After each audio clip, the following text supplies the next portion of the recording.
Welcome to the Caltrans informational video on Caltrans encroachment projects processes. Caltrans manages encroachment permit projects through either Encroachment Permits Office process, EPOP, or the Quality Management Assessment process, QMAP. In June 2020, the criteria to determine the appropriate project management procedures was revised to improve consistency, to enable a more streamlined and efficient project delivery process for complex projects. In this video, we will discuss the review processes and the criterion that help determine the review processes, various resources and tools available to help determine the process, and the exception process if deviation from the policy is needed. Encroachment projects are projects or activities on the state highway systems that funded and administered by non-Caltrans entities that are not in contract with Caltrans.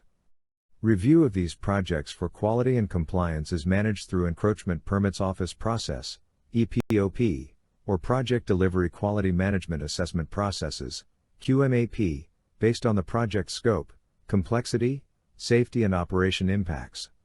Also depends on the ability of the project proponent or applicant to submit a complete package at or near 100% design with all supporting documents.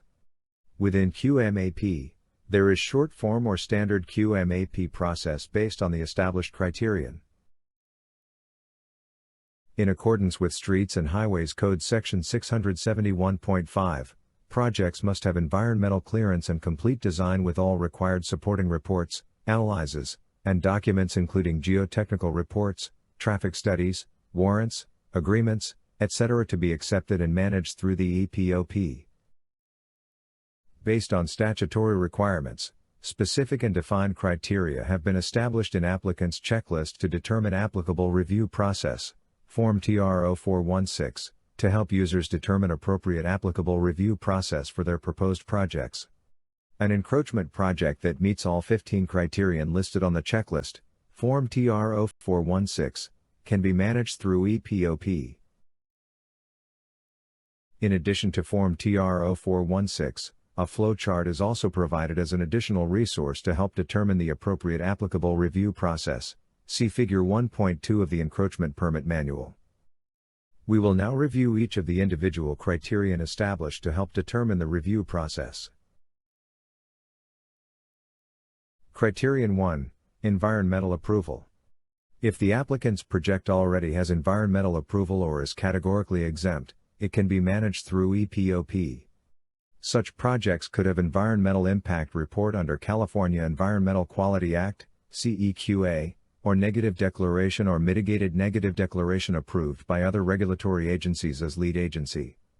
Smaller projects could be categorically or statutorily exempt under CEQA and/or NEPA. A copy of the environmental compliance document must be submitted with the application package. If the project doesn't have an approved environmental document or is not categorically or statutorily exempt, the project proponent will have to seek a lead agency and obtain environmental approval before submitting the permit request.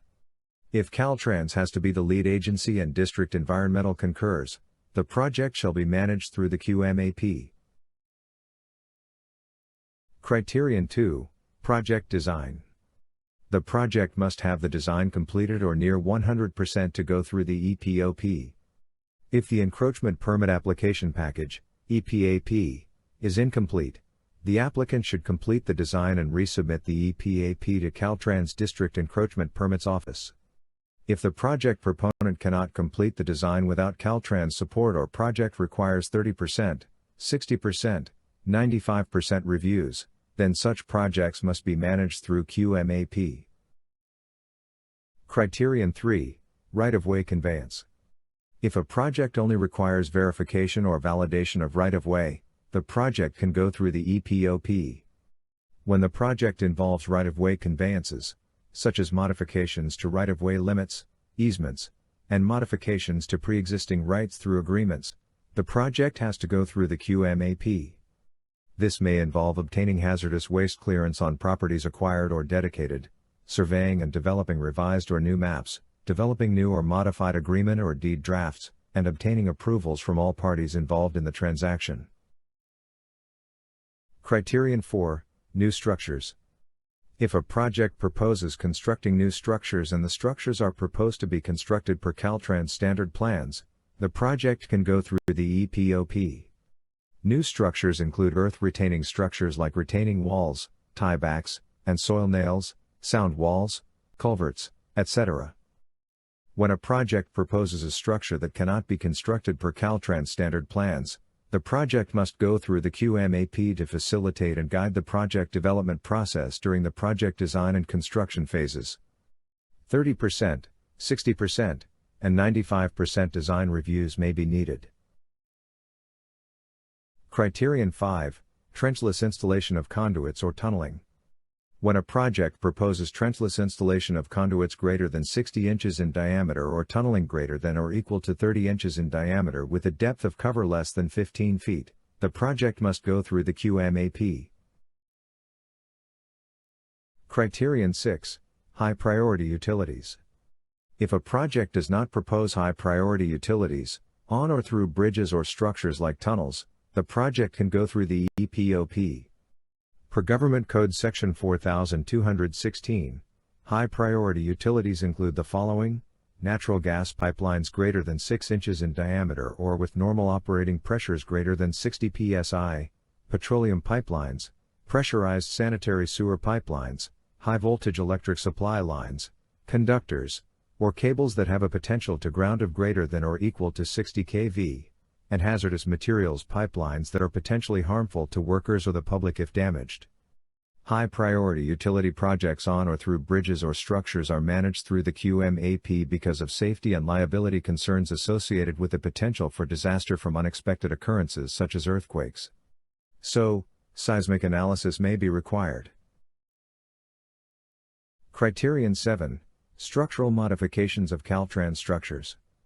A project that proposes a significant load increase or requires design mitigations due to impact on a Caltrans structure will need to go through the qmap. Minor non-structural modifications or superficial attachments to a Caltrans structure that do not impact the structural integrity can go through the EPOP. If it is unclear about the proposed project's impact to the structure resulting in significant load increase or design mitigations, an applicant can consult with District Encroachment Permits Office or Caltrans structures experts. Criterion 8, Stormwater impact. A project can go through the EPOP if it meets the following 3 requirements, otherwise, the project must go through the qmap. 1. Not proposing new permanent stormwater treatment facilities within highway right-of-way. 2. Creating less than 5,000 square foot of new non-highway impervious surface within highway right-of-way. 3. Creating less than 1 acre of newer highway impervious surface. If the project meets any of the 3 requirements, the project may be required to develop a stormwater data report. Also, the project must meet the Regional Water Quality Control Board's reporting and monitoring requirements in addition to any additional specific requirements. If the project is deemed not to develop a stormwater data report and District Stormwater Coordinator concurs accordingly, project can be managed through EPOP. Criterion 9, Geological stability. When the proposed work is not in known slip/slide prone areas and the proposed work will not adversely impact geological stability within highway right-of-way, the project can go through the EPOP. Any project that impacts the ground stability and roadway integrity is not allowed. However, some highway improvement or utility installation projects may be allowed with enhanced mitigations when no other alternative exists. These projects when allowed are considered complex due to the level of oversight needed to identify, document, implement, and monitor the authorized activities including mitigations. Therefore, these projects will need to go through the qmap. Criterion 10, Agreements with Caltrans. Some projects require an agreement with Caltrans, and typical agreements are airspace lease agreements, cooperative agreements, joint use agreements, and maintenance agreements. A project can go through the EPOP when it does not require an agreement with Caltrans or uses one of Caltrans standard agreement templates, even with minor changes. However, if an agreement is different from the Caltrans standard templates or based on extensive modifications to the Caltrans standard templates, the project has to go through qmap. Criterion 11, Design Standard Decision Document, DSDD. Utility-only projects that require DSDD are managed through EPOP. Highway improvement projects in which non-standard roadway design features, lane widths, super elevation etc., are proposed, requiring DSDD, are managed through the qmap. Criterion 12, California Transportation Commission, CTC, Action. Many transportation projects require CTC actions on items, such as relinquishments of state highway right-of-way, breaks in access-controlled freeways and expressways, or new public road connections to state highways. If a project requires CTC action other than funding approval, it has to go through the qmap. Otherwise, or if no CTC action is required, the project may go through the EPOP. Criterion 13, Sound walls on bridges. If a project proposes new sound walls on bridges or modifications to any existing sound walls on bridges, it must go through the qmap. These projects are considered complex due to the studies and design requirements involved to ensure compliance with all laws, regulations, and requirements.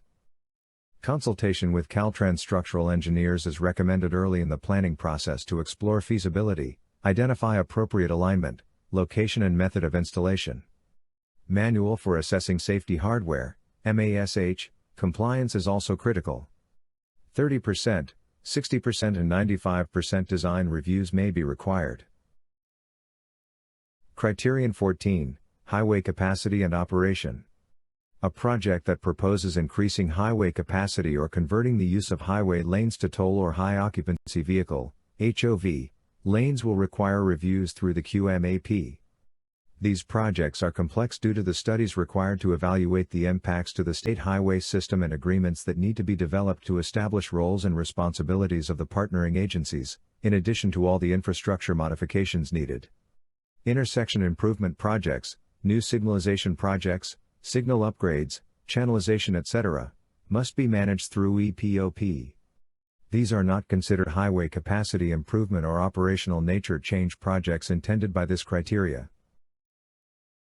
Criterion 15, Construction cost.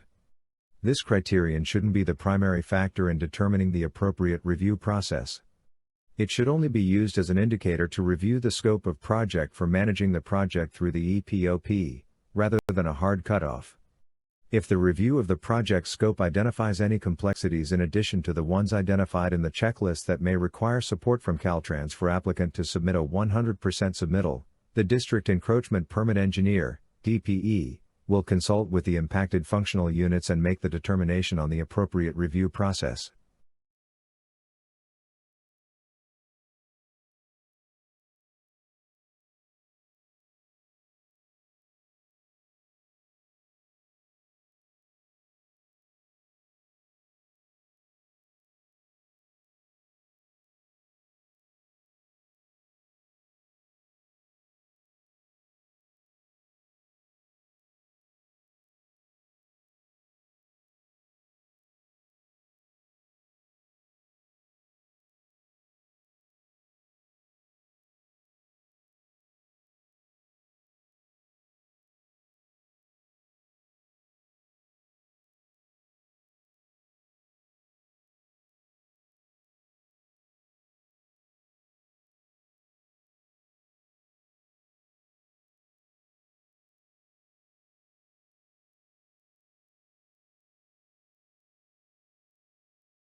The information you provide in your encroachment permit application package is critical in enabling us to issue your permit quickly and assisting Caltrans maintain the safest highway system possible.